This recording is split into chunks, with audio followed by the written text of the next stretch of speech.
ഏറ്റുമാനൂർ നിയോജക മണ്ഡലത്തിൽ 4000 കോടി രൂപയുടെ വികസന പദ്ധതികൾ പൂർത്തീകരിച്ചതായി ഏറ്റുമാനൂർ എംഎൽഎയും സഹകരണ തുറമുഖ ദേവസ്വം വകുപ്പ് മന്ത്രിയുമായ വി.എൻ. വാസവൻ പറഞ്ഞു.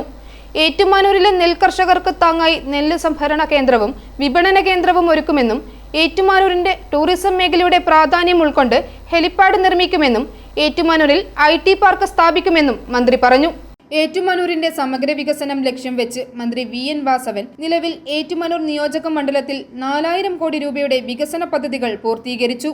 ആരോഗ്യ മേഖലയിലും കാർഷിക മേഖലയിലും വ്യവസായ മേഖലകളിലും തൊഴിലിടങ്ങളിലും നിരവധിയായ വികസന പദ്ധതികളും റോഡ് വികസനത്തിലടക്കം അനവധിയായ പശ്ചാത്തല സൗകര്യങ്ങളും ഒരുക്കുവാൻ കഴിഞ്ഞതായും മന്ത്രി വി.എൻ. വാസവൻ പറഞ്ഞു. 15-ാം തീയതി KE സ്കൂളിൽ വിളിച്ചു ചേർക്കുന്ന യോഗത്തിൽ വികസന പദ്ധതിയുടെ പ്രോഗ്രസ് റിപ്പോർട്ട് പ്രകാശനം ചെയ്യുമെന്നും മന്ത്രി പറഞ്ഞു. കഴിഞ്ഞ 4.5 വർഷക്കാലത്തെ ഈ നിയോജകമണ്ഡലത്തിലെ ഇതുവരെ നടന്നിട്ടുള്ള എല്ലാ പ്രവർത്തനങ്ങളും ഇപ്പോൾ ഓൺഗോയിങ് പ്രോജക്റ്റ് എത്രയുണ്ടോ അതും എല്ലാം കൂട്ടിച്ചേർത്തുകൊണ്ട് അവിടെ അവതരിപ്പിക്കും.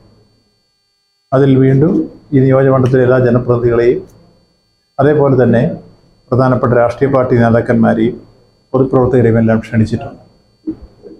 അപ്പോൾ ഇപ്പം ഞങ്ങൾ തയ്യാറാക്കിയിട്ടുള്ള നിയമസഭാ മണ്ഡലം പ്രോഗ്രസ് റിപ്പോർട്ടാണ് നാളെ അവതരിപ്പിക്കുക. ഇതാണ് ആ പ്രോഗ്രസ് റിപ്പോർട്ട്. നാളത്തെ 15-ാം തീയതി അവതരിപ്പിക്കാൻ പോകും. ഇതിനുള്ളിൽ എന്തൊക്കെയായിരുന്നു ആദ്യം പറഞ്ഞിരുന്ന എത്രത്തോളം കാര്യം നടപ്പായി എല്ലാവർക്കും പരിശോധിക്കാൻ കഴിയുന്ന വിധത്തിലുള്ള രേഖ അവിടെ തരും. അന്ന് നടന്നിട്ടുള്ള ഓരോ പ്രോജക്റ്റും ചിത്രം സഹിതം അതിൻ്റെ എമൗണ്ട് സഹിതമുണ്ട്. പൊതുവിൽ ഞങ്ങൾ പരിശോധിച്ചപ്പോൾ 4000 കോടി രൂപയിലേറെ ഈ ഏറ്റുമാനൂർ നിയോജകമണ്ഡലത്തിൽ ഈ 4.5 വർഷക്കാലത്തിനിടയ്ക്ക് ചെലവഴിച്ച് വിവിധ വികസന പ്രവർത്തനങ്ങൾ നടപ്പാക്കി കഴിഞ്ഞു. ചിലത് ഓൺഗോയിങ് പ്രോജക്റ്റാണ്, ചിലത് നടപ്പാക്കി കഴിഞ്ഞു. അപ്പോൾ അത് ഒരുപക്ഷെ കേരളത്തിൽ മറ്റൊരു മണ്ഡലത്തിലും ഇതുപോലെ നടപ്പാക്കി റിവ്യൂ ചെയ്തു പോകുന്ന മണ്ഡലം വേറെ കാണുമെന്ന് എനിക്ക് തോന്നുന്നു. ഞാനേതായിരുന്നാലും ഈ കൃത്യമായി ആദ്യഘട്ടത്തിൽ തന്നെ എല്ലാവരുടെ അഭിപ്രായം സ്വീകരിച്ചു, റിവ്യൂ ചെയ്തു, വീണ്ടും റിവ്യൂ ചെയ്തു.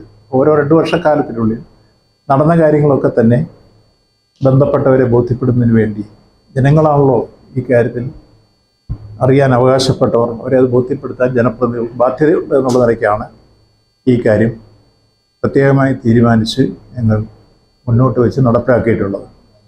അതിൽ പ്രധാനമായി ഈ കാലഘട്ടത്തിൽ വളരെ കാലങ്ങളായി നടക്കാതിരുന്ന ഒരുപാട് കാര്യങ്ങൾ നടന്നിട്ടുണ്ട്. ഒന്ന്, 10-40 വർഷത്തെ പഴക്കമുണ്ട് ഏറ്റുമാനൂർ ബൈപ്പാസിന്. പല മന്ത്രിസഭകൾ മാറി വന്നെങ്കിലും അത് പൂർത്തീകരിക്കാൻ കഴിഞ്ഞിരുന്നില്ല. ആദ്യമായി ഏറ്റെടുത്തത് ആ ഏറ്റുമാനൂർ ബൈപ്പാസ് പൂർത്തീകരിക്കുകയാണ്, പട്ടിത്താനം. അത് പൂർത്തീകരിച്ചു. 2, കോട്ടയം മെഡിക്കൽ കോളേജിലേക്ക് വരുന്ന റോഡ് അത് കുറേ കൂടി വീതി കൂട്ടി നിർമ്മിക്കണമെന്ന ആവശ്യം വളരെ പതക്കമുണ്ടായിരുന്നു. അതുൾപ്പെടെ ഏറ്റുമാനൂർ നിയോജകത്തിലെ 8 റോഡുകൾ 102.50 കോടി രൂപയ്ക്ക് റീബിൽഡ് കേരളയിൽപ്പെടുത്തി നമുക്ക് ഭരണാനുമതി ലഭിച്ചു. അത് 8 റോഡും പൂർത്തീകരിച്ചു. അത് ഗാന്ധിനഗർ റോഡുണ്ട്, അതിരുമ്പഴി ബന്ധപ്പെടുന്ന 3-4 റോഡുണ്ട്, ആർപ്പുകരയായി ബന്ധപ്പെട്ട റോഡുണ്ട്, നീണ്ടൂരുമായി ബന്ധപ്പെട്ടതുണ്ട്, ഐമനുമായി ബന്ധപ്പെട്ടതുണ്ട്, ഏറ്റുമാനുമായി ബന്ധപ്പെട്ടതുണ്ട്. ഇങ്ങനെ 5 പ്രധാനപ്പെട്ട റോഡുകൾ റീബിൽഡ് കേരളയിൽ തീർന്നു. 8 റോഡുകൾ. അതുപോലെ തന്നെ പിന്നീട് പഞ്ചായത്ത് റോഡുകൾ, ഈ നിയോജകമണ്ഡലത്തിലെ എല്ലാ PWD റോഡുകളും BMBC നിലവാരത്തിൽ ചെയ്തു തീർന്നു കഴിഞ്ഞിരിക്കുന്നു. ഇനി അവശേഷിക്കുന്നത് പഞ്ചായത്ത് റോഡുകളും മുനിസിപ്പാലിറ്റി കരുതുന്ന ചില റോഡുകൾ ഏറ്റെടുത്ത് ചെയ്തു കൊടുത്തിട്ടുണ്ട്. അതിൻ്റെ ഭാഗമാണ് ഇപ്പോൾ അതിരമ്പടിയിൽ നിന്ന് നീണ്ടൂർ കവലയിലേക്ക് പോകുന്ന ആട്ടുകാലൻ കവർ റോഡ് പഞ്ചായത്തിൻ്റെതായിരുന്നു. അത് 4.5 കോടി രൂപ മുടക്കി ചെയ്തു കൊടുത്തു. അതുപോലെ തന്നെ നമ്മുടെ കറുത്തേടം മടിച്ചർ റോഡ് അതും മുനിസിപ്പാലിറ്റിയുടേതായിരുന്നു. അത് യഥാർത്ഥത്തിൽ സ്റ്റേറ്റ് ഗവൺമെൻറ് പ്രത്യേകമായി ഫണ്ട് തന്ന് ആ റോഡും ഏതാണ്ട് 4 കോടി രൂപ മുടക്കി പൂർത്തീകരിച്ചു കഴിഞ്ഞു. ഇങ്ങനെ വിവിധ റോഡുകൾ PWD അല്ലാത്ത പഞ്ചായത്തിൻ്റേത് ഉൾപ്പെടെ ഏറ്റെടുത്ത് ഈ കാലഘട്ടത്തിൽ ചെയ്തു തീർത്ത് കൊടുത്തു കഴിഞ്ഞിട്ടുണ്ട് എന്ന സന്തോഷ വാർത്തയും അറിയിക്കുകയാണ്. ഇനി ഒരു റോഡ് പോലും BMBC നിലവാരത്തിൽ ചെയ്യാനില്ല, അതെല്ലാം പൂർത്തീകരിച്ചു കഴിഞ്ഞിരിക്കുന്നു. മറ്റൊന്ന്, ഈ കാലഘട്ടത്തിൽ നടക്കാതിരുന്ന കുറേ പാലങ്ങൾ, അതിലൊന്നാണ് കാരിത്താസ് മേൽപ്പാലം. 5 പ്രാവശ്യം ടെൻഡർ ചെയ്തിട്ടും ആരും എടുക്കാൻ തയ്യാറായില്ല. അത് അവസാനം ഊരാളുങ്കൽ ലേബർ കോൺട്രാക്ട് സൊസൈറ്റിയെ വിളിച്ചു വരുത്തി അവരോട് തീർക്കണമെന്ന് പറഞ്ഞു. 28% എബവ് വന്നു. അത് ക്യാബിനറ്റിൽ പോകേണ്ടി വന്നു. ആ ക്യാബിനറ്റിൽ ഭരണാനുമതി തന്നാണ് കാരിത്താസ് മേൽപ്പാലം. അവർക്ക് 18 മാസം കൊടുത്തെങ്കിലും 13 മാസം കൊണ്ട് അവരെ പ്രവൃത്തി ചെയ്തു വന്നു എന്നുള്ളത് വലിയ കാര്യം. നല്ല മനോഹരമായിട്ടാണ് ചെയ്തിരിക്കുന്നത്, എല്ലാവർക്കും പോയി കാണാം. അപ്പോൾ കാരിത്താസ് മേൽപ്പാലം അതുപോലെ ആദ്യഘട്ടത്തിൽ തന്നെ വന്ന തിരുവിതാർക്കൽ ഇല്ലിക്കൽ പാലം ഒരു സൈഡ് ഇടിഞ്ഞു പോയി ആറ്റിലേക്ക് പോയതാണ്. അവിടെ വളരെ ബലവത്തായ ഒരു പാലം നിർമ്മിക്കണമെന്ന് നാട്ടുകാരുടെ ആവശ്യം.